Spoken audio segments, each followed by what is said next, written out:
प्यारे दोस्तों, उम्मीद करते हैं कि आप सभी लोग मैट्रिक बोर्ड एग्जाम की तैयारी अच्छे से कर रहे होंगे। दोस्तों, ये क्वेश्चन जो है आप देख रहे हैं वो बिहार बोर्ड की तरफ से मॉडल क्वेश्चन जो जारी है वो किया गया है, उसी का ये जो है सेट हम बना रहे हैं। वो आपके मैट्रिक बोर्ड एग्जाम के लिए बहुत ही इंपॉर्टेंट है। इसी का क्वेश्चन हम सोल्व किए हैं इससे पहले वीडियो में, और यहाँ पर जो है 100 क्वेश्चन का सेट है, तो इसी को हम जो है पार्ट बाय पार्ट करके हम वीडियो डाले हैं। अभी क्वेश्चन यहाँ से है, चलिए क्वेश्चन को शुरू करते हैं।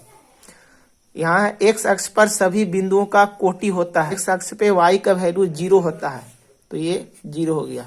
यहाँ पर ये देखिए, ये आपका वाई एक्सिस है, ये एक्स एक्सिस है, और ये ऑरिजिन यानी मूल बिंदु। तो एक्स एक्सिस पे कहीं पर भी वाई का मान 0 हो जाता है। वाई का मान मतलब कोटि, इधर वाले को कोटि कहते हैं, इधर वाले को भुज कहते हैं। तो एक्स अक्ष पर वाई का वैल्यू 0। यदि ट्रायंगल एबीसी और ट्रायंगल पी क्यू आर समरूप है तो तथा कोण ए बराबर 45 डिग्री, कोण क्यू 84 डिग्री, तो कोण सी का मान बताना है। ये त्रिभुज है दोस्तों, कोण एबीसी, और त्रिभुज है पी क्यू आर। यहाँ कोण ए बराबर 42 डिग्री दिया हुआ है, कोण क्यू बराबर 84 डिग्री दिया हुआ है, तो कोण सी का मान बताना है। और ये दोनों त्रिभुज समरूप है, तो कोण सी का मान क्या होगा दोस्तों? समरूप अगर है तो ये अगर 84 डिग्री है तो ये भी हो जाएगा 84 डिग्री। अब त्रिभुज एबीसी में देख लीजिए कि त्रिभुज के तीनों कोणों का योग 180 डिग्री होता है, तो ये दोनों कोणों को हम जोड़ देते हैं। कोण ए प्लस कोण बी, कोण ए प्लस कोण बी बराबर हो गया 4 2 6 8 4 12, 126 डिग्री हो गया। इसीलिए कोण सी बराबर हो गया, त्रिभुज के तीनों कोणों का जो 180 डिग्री होता है, तीसरा कोण हो गया 180 डिग्री में से 126 डिग्री को घटा लेंगे तो ये हो जाएगा 10 में से गया 4, 7 में से 2 5, 54 डिग्री हो गया। तो यहाँ पर 54 डिग्री, ऑप्शन बी सही है। अगला क्वेश्चन है, यदि त्रिभुज पी क्यू आर में पी आर स्क्वायर बराबर P Q square plus Q R square, तो कोण क्यू बराबर क्या होगा?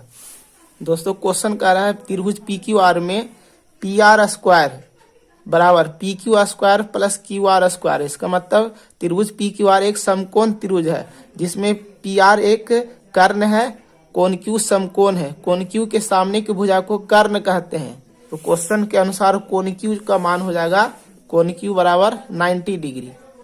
कोण क्यू समकोण हो गया, समकोण मतलब 90 डिग्री, तो कोण क्यू का मान ऑप्शन डी में सही है।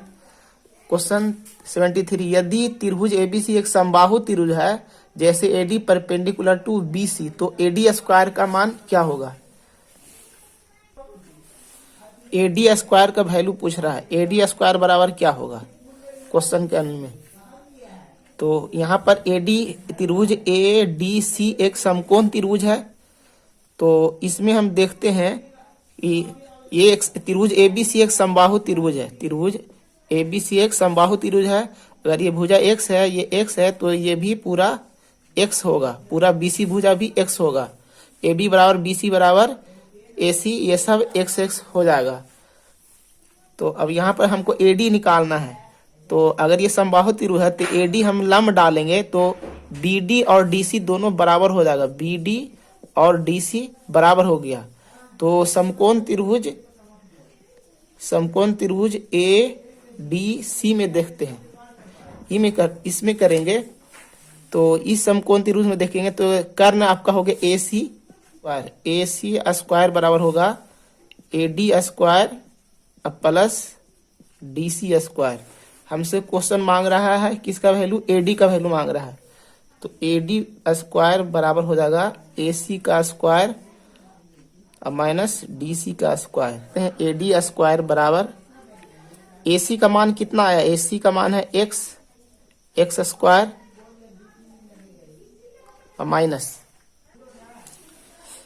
और माइनस डीसी बराबर जो है वो डीसी जो है वो आपका एक्स बटा 2 है। डीसी जो है ना वो बीसी का आधा है, तो बीसी आपका एक्स है तो डीसी हो गया एक्स का आधा, यानी एक्स बटा 2 का होल स्क्वायर। डीसी स्क्वायर यहाँ पर है, तो हो गया आपका, तो यहाँ से आपका एडी स्क्वायर बराबर हो गया x square minus x square बटा 4, तो ये हो गया 3 एक्स स्क्वायर बटा 4। इसीलिए एडी बराबर 3 एक्स के जगह पर हम लिखेंगे डीसी, और एक्स स्क्वायर है तो आपका ये AD बराबर हो गया 3/4 गुने ये एक्स स्क्वायर है, तो एक्स स्क्वायर बराबर हो जाएगा, इधर स्क्वायर कर देते हैं, एक्स स्क्वायर बराबर होगा दोनों तरफ 4DC स्क्वायर, तो इधर लिख देंगे 4DC स्क्वायर, 4 से 4 कट जाएगा, मतलब 3DC स्क्वायर हो गया। तो इसमें ऑप्शन ये 3DC स्क्वायर या CD स्क्वायर ऑप्शन डी सही है। अगला क्वेश्चन देखते हैं 74। त्रिभुज ABC में बिंदु D और E क्रमशः बिंदु भुजाओं AB तथा AC पर इस प्रकार है कि D पैरेलल टू BC, यदि AD बटे DB बराबर 4/5 और AC बराबर 18 हो तो AE का मान बताना है। प्यारे बच्चों, इस क्वेश्चन में इस प्रकार दिया हुआ है कि त्रिभुज ABC है और उसमें D और E भुजा AB और भुजा AC पर इस प्रकार है कि AD बटे DB करते हैं तो 4/5 आ जाता है। AC की लंबाई दिया हुआ 18 सेंटीमीटर और DE जो है वो BC के पैरेलल है, तो निकालना है AE बराबर भाट। AE का वैल्यू क्या होगा, AE यहाँ से निकालना पूछ रहा है, तो यहाँ पर हम रेशियो में देखेंगे AD बटे DB बराबर 4/5 है, यानी रेशियो में देख रहे AD बराबर हम लिखेंगे और DB को हम मान लेंगे ये 5, AD बटे DB बराबर होता है AE बटा EC, AE बटा EC होता है, ये समांतर रूल से होता है।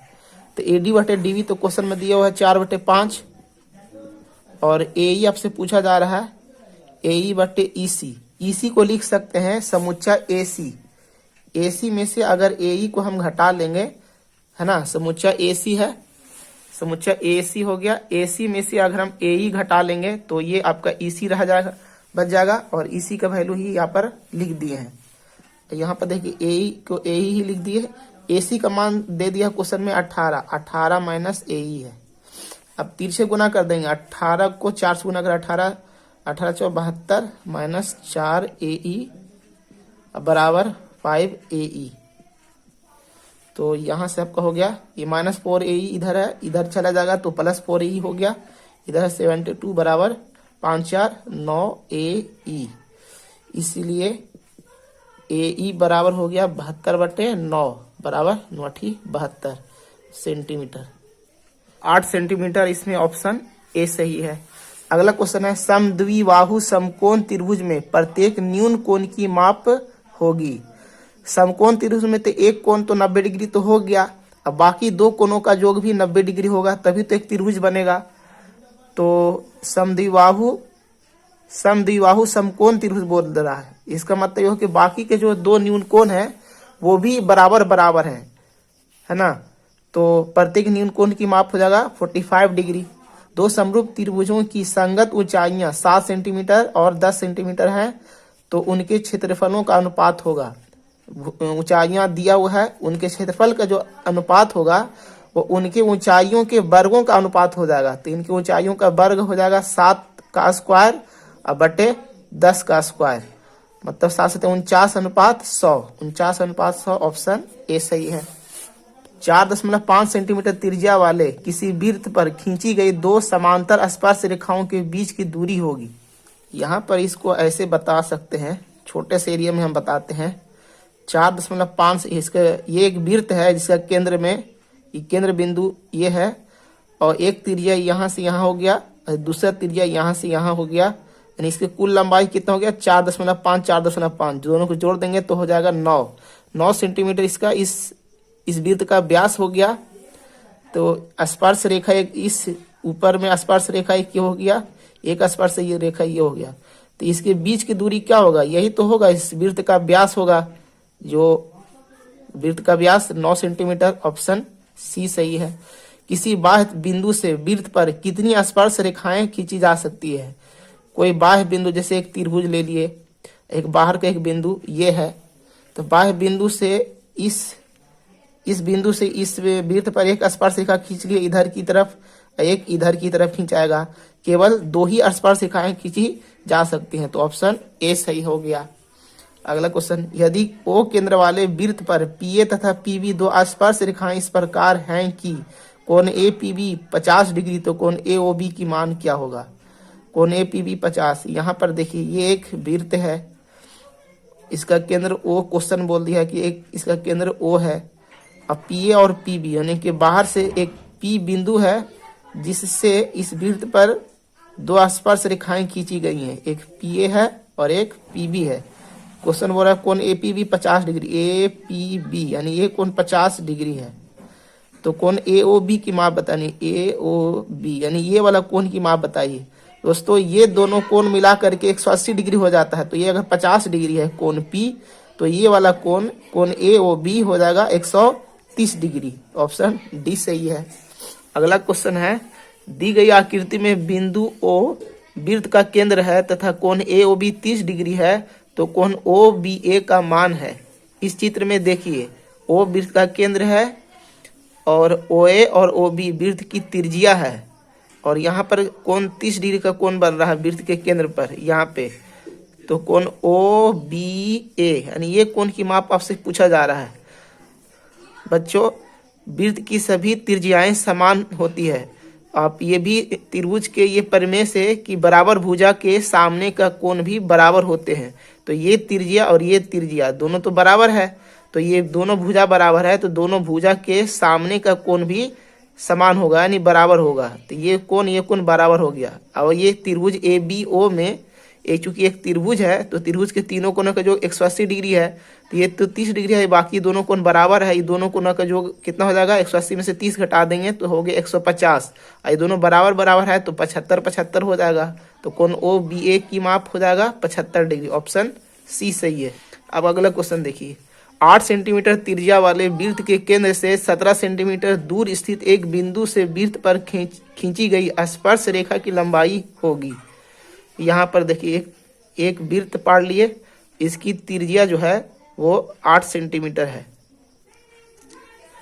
8 सेंटीमीटर त्रिज्या वाले वृत्त के केंद्र से 17 सेंटीमीटर दूर स्थित एक बिंदु यहाँ पर है जिसकी दूरी केंद्र से 17 सेंटीमीटर दूर है। केंद्र से ये दूरी बना रहा है 17 सेंटीमीटर, यहाँ पर 17 सेंटीमीटर लिख दिए।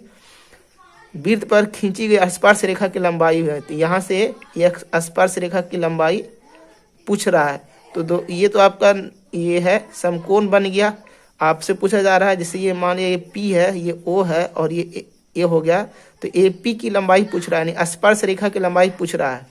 तो ये है 8, तो इसकी लंबाई क्या हो जाएगा, समकोण त्रिभुज का ये कर्ण है, तो कर्ण का बराबर होता है अंडर रूट लंब स्क्वायर प्लस आधार स्क्वायर। यहाँ पर देखिए स्पर्श रेखा एपी की लंबाई हो गई ये 17 का स्क्वायर प्लस 8 का स्क्वायर, तो ये 17 का स्क्वायर 289 प्लस 8 का स्क्वायर 64 बराबर, दोनों को जोड़ दिए 9 4 3 3 रहा 1 और 4 1 रहा 2 1 3 353 का रूट हो गया। तो यहाँ पर 353 हो गया ऑप्शन सी। एक घन के विकर्ण की लंबाई दे दिया 5√3 सेंटीमीटर। एक घन के विकर्ण की लंबाई 5√3 सेंटीमीटर है, तो इसका संपूर्ण पृष्ठ का क्षेत्रफल होगा। बच्चों घन का विकर्ण होता है √3 गुना भुजा, √3 गुना भुजा, तो √3 तो यहाँ पर है ये है, तो भुजा की लंबाई 5 हो जाएगा और इसका संपूर्ण पृष्ठ का जो क्षेत्रफल हो जाता है वो 6 गुना भुजा के स्क्वायर, 6 गुना भुजा का स्क्वायर मतलब 6 गुना भुजा यहाँ पर है 5, अब 5 का स्क्वायर 25, तो 25 छक 150। ऑप्शन बी सही है। यदि एक बेलन और शंकु के त्रिज्या और ऊंचाई समान हो तो उनके आयतनों का अनुपात होगा। बेलन के लिए हम आयतन लिखिए VB और शंकु के लिए आयतन लिखिए S। S से शंकु और B से बेलन मान लिए। उसके त्रिज्या और ऊंचाई समान है, दोनों की त्रिज्या और ऊंचाई समान है। इसका त्रिज्या R है और ऊंचाई H है, इसका भी त्रिज्या R है और ऊंचाई H है। भी सूत्र से बेलन का आयतन होता है πr²h और शंकु का आयतन होता है 1/3 πr²h। अगर इसको हम रेशियो ले लेते हैं तो ये हो गया पाई कट गया, r²h कट गया, 3 चल जाएगा ऊपर में, 3/1 रह गया, मतलब 3:1 हो गया। तो 3:1 ऑप्शन में दे रहा है, तो यहाँ से ऑप्शन बी सही हो गया। अगला क्वेश्चन है सुराही का संयोजन है, तो सुराही किस तरह से होता है इसको हम चित्र पाड़ देते हैं। ऐसे हम चित्र पाड़ते हैं, बच्चे कैसे चित्र पाड़ते हैं, इस तरह से ये हो गया, ऐसे ये इस तरह से हो गया। तो सुराही में किस तरह का चित्र दिख रहा है? एक गोला जैसा आकृति है और एक बेलन है ना। तो ये आपका ऑप्शन ए सही हो गया। तो दोस्तों और हमारे सभी साथियों, उम्मीद करते हैं कि हमारा ये 15 क्वेश्चन का सलूशन आप सभी लोग को समझ में आ गया होगा। उम्मीद करते हैं आप लोग हमारी इस वीडियो से संतुष्ट होंगे। दोस्तों उम्मीद करते हैं कि आप सभी लोग अपने दोस्तों में इसे शेयर भी करेंगे और नए होंगे तो इस चैनल को सब्सक्राइब कर लेंगे। मिलते हैं फिर नए वीडियो में। शुक्रिया।